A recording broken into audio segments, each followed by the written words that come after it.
मित्रों नमस्कार, मैं आपका मित्र भूपेन ठाकुर स्वागत करता हूं अपने YouTube चैनल जीएस मंथन में।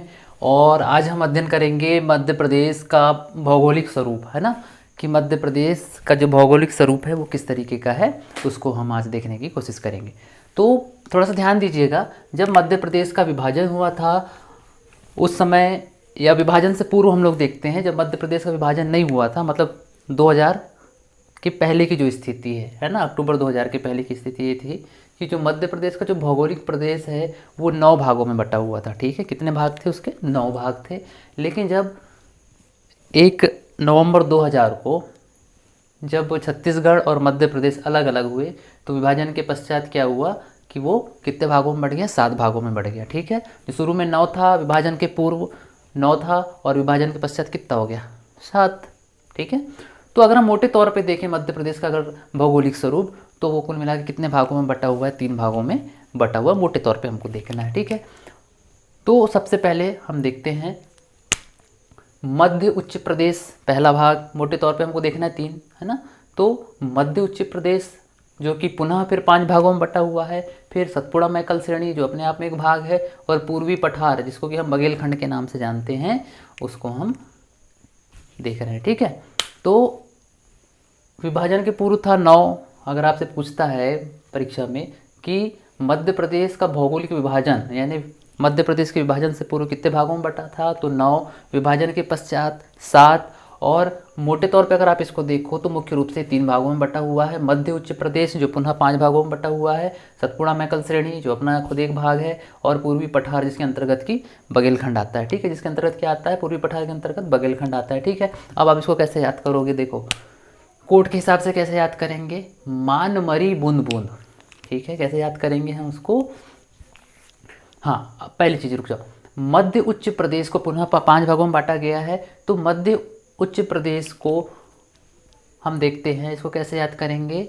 मान मरी बूंद बूंद। मान यानी सम्मान, मान सम्मान कैसा हो रहा है आज के समय में? बूंद बूंद करके वो मर रहा है, वो खत्म होते जा रही। ठीक है, तो कोड क्या है? मान मरी बूंद बूंद। तो माँ से हो गया मालवा का पठार, है ना, न से हो गया नर्मदा सोन घाटी, म से हो गया पुनः मध्य भारत का पठार, री से हो गया रीवा पन्ना का पठार, और बूंद बूंद से हो गया बुंदेलखंड का पठार। ठीक है, तो यहाँ पे देखिए मालवा का पठार जो है वो, इसका क्षेत्र कितना है? 28.6, है ना। पूरे मध्य प्रदेश का जो 28.6% भाग है वो मालवा का पठार है। नर्मदा सोन घाटी 27.7% है। मध्य भारत का जो पठार है वो 10.6 है। रीवा पन्ना का पठार जो है 10.3 है, और बुंदेलखंड का जो पठार है वो है 7.7। ठीक है, पहले तो आप मैप देख लीजिए किस तरीके से जो है हमारे मध्य प्रदेश का मैप है ना। ये देखिए पूरा इस तरीके से मध्य प्रदेश का मैप है, सारी चीज़ों को अलग अलग क्लियर करके हमने यहाँ बताया। देखिए ये है मध्य भारत का पठार। ठीक है, ऊपर वाले इसमें क्या है? ये मध्य भारत का पठार, ये आपको अलग ही दिख रहा है, ये वाला डॉट डॉट डॉट किया है ना अपन ने इसको ऐसा गोल गोल, तो ये है मध्य भारत का पठार, है ना। मध्य उच्च प्रदेश के अंतर्गत जो है हम देख रहे हैं अभी मध्य भारत का पठार, है ना। तो ये रहा आपका ऊपरी जो क्षेत्र है, ये है मध्य भारत का पठार कहलाता है। ठीक है, जो कि 28.6% है, ये मध्य भारत का पठार। फिर मध्य भारत से अगर हम थोड़ा साइड में देखें तो हमको दिख रहा है बुंदेलखंड का पठार। ठीक है, बुंदेलखंड की अगर आपसे पूछा जाए कि सबसे ऊंची चोटी कौन सी है बुंदेलखंड की, तो सिद्ध बाबा की ऊंचाई है 1172 मीटर, क्योंकि कई बार MPPSC से सीधे आपसे प्रश्न पूछ सकता है। ठीक है, तो ये हो गया एक मध्य भारत, एक हो गया आपका बुंदेलखंड का। और फिर आप देखेंगे नीचे ये जो पूरी भौतिक संरचना जो दिख रही है मालवा का पठार है। ठीक है, मध्य प्रदेश का सबसे बड़ा अगर कोई भौतिक प्रदेश है ना, तो वो भौतिक प्रदेश है मालवा का पठार। ठीक है, सबसे बड़ी भौगोलिक संरचना कौन सी है? मालवा का पठार, क्योंकि कितना परसेंट भाग है पूरे मध्य प्रदेश का? ये 28.6% भाग। उसके बाद जस्ट इसके नीचे देखिए ये पट्टी आपको नज़र आ रही होगी, ये है नर्मदा सोन घाटी। ठीक है, नर्मदा सोन घाटी का क्षेत्र है ना। तो ये कितने हैं? 27.7%, ये 28.6% है, हम यहाँ नीचे देख भी रहे हैं ना। फिर कौन सा भाग आ गया उसके नीचे? नर्मदा सोन घाटी के नीचे सतपुड़ा मैकल श्रेणी आपको दिख रही है, सतपुड़ा मैकल श्रेणी। और उसके बाद में हम इधर पूर्व में जब जाते हैं तो हमको बघेलखंड का पठार देखने को मिलता है ना। इस तरीके से आपको सारी चीज़ें यहाँ पे देखने को मिलेंगी। तो आप कोशिश कीजिएगा कि ये मैप थोड़ा सा अपने दिमाग में बैठा लिए कि कहाँ पर कौन सा पठार है, कौन सा एरिया है ना।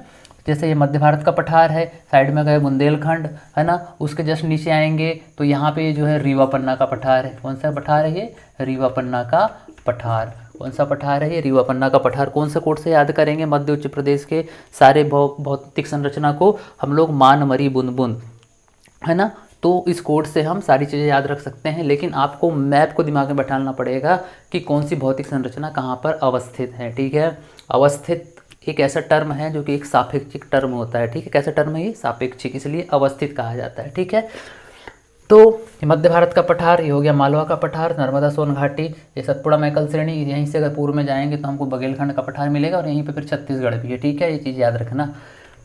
इस तरीके से हम लोग ये भौतिक संरचना जो है ये मध्य प्रदेश की है। सबसे पहले आप इस मैप को अपने दिमाग में डाल लो। ठीक है, जो चीज़ मैं आपको बता रहा हूँ उसको बिल्कुल ध्यान से देख लो। ठीक है, अगर आपसे पूछता है कि मालवा के पठार की सबसे ऊंची चोटी कौन सी है, तो वो है सिगार चोटी, और सिगार चोटी की ऊंचाई है वो 881 मीटर। ठीक है, 881 मीटर है ना। तो सबसे बड़ी भौतिक संरचना कौन है? मालवा का पठार। और मालवा का पठार जो है टोटल मध्य प्रदेश का 28.6% है। इसकी सबसे ऊंची चोटी कौन सी? सिगार चोटी। ये कई बार एमपीपीएससी में आपसे पूछ सकता है। ठीक है, या किसी भी अन्य एग्जाम में, लेकिन एमपीपीएससी में ये पूछ सकता है। फिर ये नर्मदा सोन घाटी है, ये सतपुड़ा मैकल श्रेणी है, ये बघेलखंड का पठार है, रीवा पन्ना का पठार है ना। फिर बुंदेलखंड दिख रहा है, बुंदेलखंड की सबसे ऊंची चोटी सिद्ध बाबा 1172 मीटर। ठीक है, इस तरीके से आप इसको देख सकते हैं। ठीक है, फिर यहाँ देखिए मालवा का पठार जो है 28.6 है, नर्मदा सोन घाटी 27.7% है, मध्य भारत का जो पठार है वो है 10.6, और रीवा पन्ना का पठार है 10.3, बुंदेलखंड का पठार है 7.7, और सबसे छोटी संरचना कौन सी है 7% के साथ में? वो है आपका बघेलखंड का पठार। अगर मध्य प्रदेश का सबसे छोटी भौतिक संरचना आपसे पूछे कहीं परीक्षा में तो आप क्या बताओगे? बघेलखंड का पठार सबसे छोटी संरचना है। ठीक है, और सबसे बड़ी संरचना अगर कोई भौतिक संरचना तो मालवा का पठार है 28.6% के साथ में, और 7% के साथ में सबसे छोटा क्या है? वो बघेलखंड का पठार है। बिल्कुल इस मैप को अपने दिमाग में आप लोग बैठा लीजिए, है ना, और यहीं से आपके कई सारे जो प्रश्न हैं वो हल होना शुरू हो जाएंगे। ठीक है, तो सीधे सीधे आप एक एमपी का एक मैप अपने दिमाग में क्रिएट कर लो कि हाँ यहाँ पे ये भौतिक संरचना है, तो वहीं से हम जो है बाकी सारी चीज़ों का अध्ययन हम कर सकते हैं, चाहे फिर वो मिट्टी हो चाहे जनजाति हो, जैसे कि हम आगे पढ़ेंगे। ठीक है, तो एक बार इसको आप पूरे दिमाग में बैठा लेंगे, वैसी मैं आशा करता हूँ, उम्मीद करता हूँ। ठीक है, यहाँ से आगे बढ़ते हैं, है ना। और इस चीज़ को भी याद रखिएगा कितना परसेंट है ना, ये सब यहाँ पे मैंने लिख दिया। सबसे छोटी भौतिक संरचना जो है वो 7% के साथ में बघेलखंड है, और सबसे बड़ी जो भौतिक संरचना है वो मालवा का पठार है। ठीक है, तो ये मध्य उच्च प्रदेश के अंतर्गत ये 5 आते हैं, जिसका हमने कोड क्या देखे? मान मरी बुंद बुंद। जो है मान मर्यादा कैसी मर रही है? बुंद बुंद करके मर रही है ना। मान मरी बुंद बुंद ये मध्य उच्च प्रदेश के पूरे भागों के लिए कोड हो गया। फिर सतपुड़ा मैकल श्रेणी जो 11% है, ये क्षेत्र है, तो इसके लिए क्या हमने कोड याद किए हैं? देखिए, पूड़ी मिलेगी कल। कल क्या मिलेगी? पूड़ी मिलेगी, और किसको मिलेगी? बघेल साहब को मिलेगी। ठीक है, तो सारी भौतिक संरचनाएं हमको याद हो गई, है ना। पूड़ी से क्या हो गया? पूड़ी से हम लगा लिए यहाँ सतपुड़ा, और कल से क्या हो गया? मैकल। ठीक है, बात समझ में आ रहा है आपको? यहाँ पूड़ा से सतपुड़ा से हमने यहाँ निकाल लिए। कोड बनाने के लिए क्या किया हमने? पूड़ी मिलेगी कल, तो पूड़ी से निकल गया पूड़ा, और पूड़ा कौन सा? सतपुड़ा। ठीक है, और मैकल तो हमने यहाँ कल निकाल लिए, तो ये हो गया सतपुड़ा मैकल श्रेणी, है ना। और बघेलखंड, तो यहाँ से हमने कोड क्या बनाए? बघेल साहब। पूड़ी मिलेगी कल, किसको? बघेल साहब को, तो बघेल साहब से हमने बघेलखंड निकाल ली, जो कि सबसे छोटी भौतिक संरचना है। ठीक है, ये बात यहाँ पर ख़त्म करते हैं। तो आई होप कि आपको चीज़ें अच्छे तरीके से समझ में आई होंगी, है ना। तो इस मैप को सबसे पहले अपने दिमाग में डाल लीजिए। बात समझ में आ रही है? कोड क्या है? मान मरी बुंद बुंद, पूड़ी मिलेगी कल, किसको? बघेल साहब को। तो इस तरीके से हम इस कोड से जो है पूरे मध्य प्रदेश की भौतिक संरचना को याद कर सकते हैं, है ना। और एक कोड मैं आपको बता रहा था कि अगर आपसे पूछा जाए कि मध्य प्रदेश की कौन से 3 जिले प्रस्तावित थे, तो उसके लिए कोड क्या है? ये कोड मैं यहाँ लिख दे रहा, है ना। मैं नाचा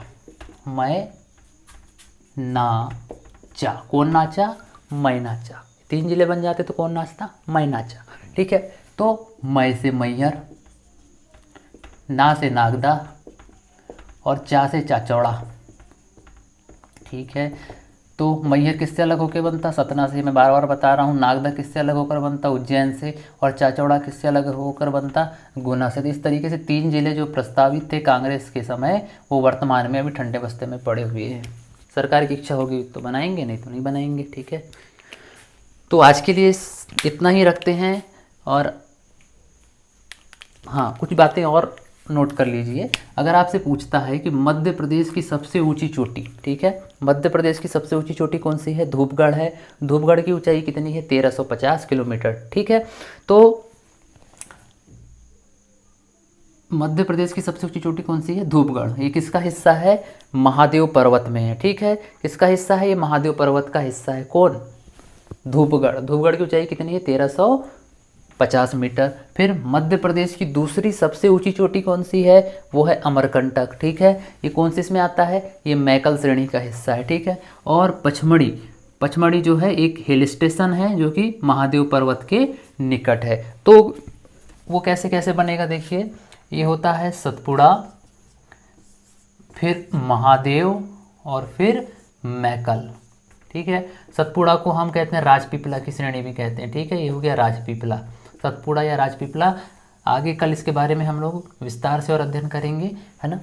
तो महादेव पर्वत पर ही क्या है आपका, धूपगढ़ है। धूपगढ़ की ऊंचाई 1350 है। और फिर ये मैकल है, मैकल की जो चोटी है वो कौन सी, अमरकंटक। तो महादेव की जो चोटी है वो है कौन सी, धूपगढ़, जो कि धूपगढ़ जो है मध्य प्रदेश की सबसे ऊंची चोटी है। ठीक है, और मैकल की ऊंची चोटी कौन सी है, वो है अमरकंटक। अमरकंटक की ऊंचाई कितनी है, अमरकंटक दूसरी सबसे ऊंची चोटी है मध्य प्रदेश की। ठीक है, कहीं कहीं इसका देता है मध्य प्रदेश अमरकंटक की ऊंचाई जो 1066 मीटर, और कहीं कहीं देता है 1048 मीटर। अगर एग्ज़ाम में दोनों आए तो ये क्वेश्चन फॉल्स हो जाएगा। अगर दोनों में कोई एक ऑप्शन में अगर आपको दिख रहा है तो आप उस पर टिक कर दीजिएगा। ठीक है, तो इस तरीके से आपकी बहुत सारे क्वेश्चन यहाँ से हल हो जाएंगे। ठीक है, लगभग इतने ही प्रश्न पूछने की संभावनाएं रहती हैं।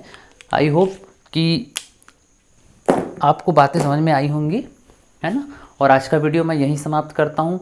हर दिन मैं छोटे छोटे वीडियो बनाऊँगा, ज़्यादा लंबा वीडियो नहीं बनाऊँगा। मैं जितनी चीज़ें बता रहा हूँ आप उतनी ही चीज़ों को क्या कीजिए, डाइजेस्ट करिए। ठीक है, थोड़ा खाइए, अच्छा खाइए, स्वस्थ रहिए। ठीक है, और आज का वीडियो मैं यहीं समाप्त करता हूँ। अगर मेरा वीडियो आपको पसंद आया हो तो उसे प्लीज़ लाइक, सब्सक्राइब और शेयर ज़रूर कीजिए। और आपसे एक शिकायत है कि आप लोग कमेंट नहीं करते हैं। ठीक है, तो आप लोग प्लीज़ कमेंट भी करें। ठीक है, जय श्री राम।